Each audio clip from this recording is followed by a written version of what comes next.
নিখোঁজের ৩০ বছর পর খোঁজ মিলল হারিয়ে যাওয়া সুফিয়া বিবির। বর্তমানে তিনি পাকিস্তানের ওমর উদ্দিন নামে একটি এলাকায় বসবাস করছেন। তার বাড়ি রংপুরের বদরগঞ্জ উপজেলার মধুপুর ইউনিয়নের নাওপাড়া কাশীগঞ্জ গ্রামে। হারিয়ে যাওয়ার সময় তার বয়স ছিল আনুমানিক ২২ বছর। এতদিন পরিবারের লোকজন জানতেন সুফিয়া মারা গেছেন। গত সোমবার দেশে ফেরা নামে ফেসবুক আইডি থেকে হারিয়ে যাওয়া সুফিয়ার একটি সাক্ষাৎকার প্রকাশ করা হয়। পরে এটি ভাইরাল হলে সুফিয়ার স্বজনরা তাকে শনাক্ত করেন।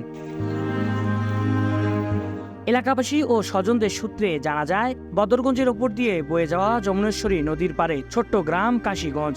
ওই গ্রামের চান মাহমুদ ও শরীতুন নেসা দম্পতির মেয়ে সুফিয়া বিবি ২০ বছর বয়সে পারিবারিকভাবে পাশের দামোদরপুর ইউনিয়নের সৌরপাড়া গ্রামের জব্বার মিয়ার সঙ্গে তার বিয়ে হয়। ঘরে ২ সন্তানও ছিল, কিন্তু অভিমানে বাড়ি থেকে নিখোঁজ হন সুফিয়া। পরে স্বামী ও ১ সন্তানের মৃত্যু হয়। অনেক খোঁজাখুঁজির পরেও সুফিয়ার কোনো সন্ধান পাননি স্বজনরা। এক পর্যায়ে হাল ছেড়ে দেন তারা। অনেকেই মনে করেন সুফিয়া হয়তো মারা গেছেন। এর মধ্যে দেশে ফেরা নামে একটি স্বেচ্ছাসেবী সংগঠনের ফেসবুক আইডি থেকে গত সোমবার একটি ভিডিও প্রকাশ হয়। সেখানে এক মহিলা তার আকুতি প্রকাশ করেন। ভিডিওটি সামাজিক যোগাযোগ মাধ্যমে ভাইরাল হলে সুফিয়ার স্বজনদের দৃষ্টি কাড়ে।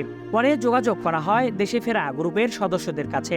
তারাও সুফিয়ার স্বজনদের সঙ্গে কথা বলে পরিচয় সম্পর্কে নিশ্চিত হন।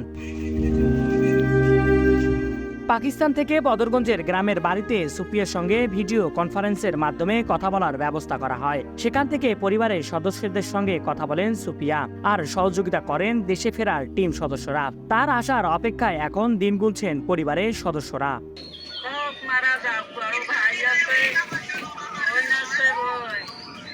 আতিক হাসান, ৫২ আলো।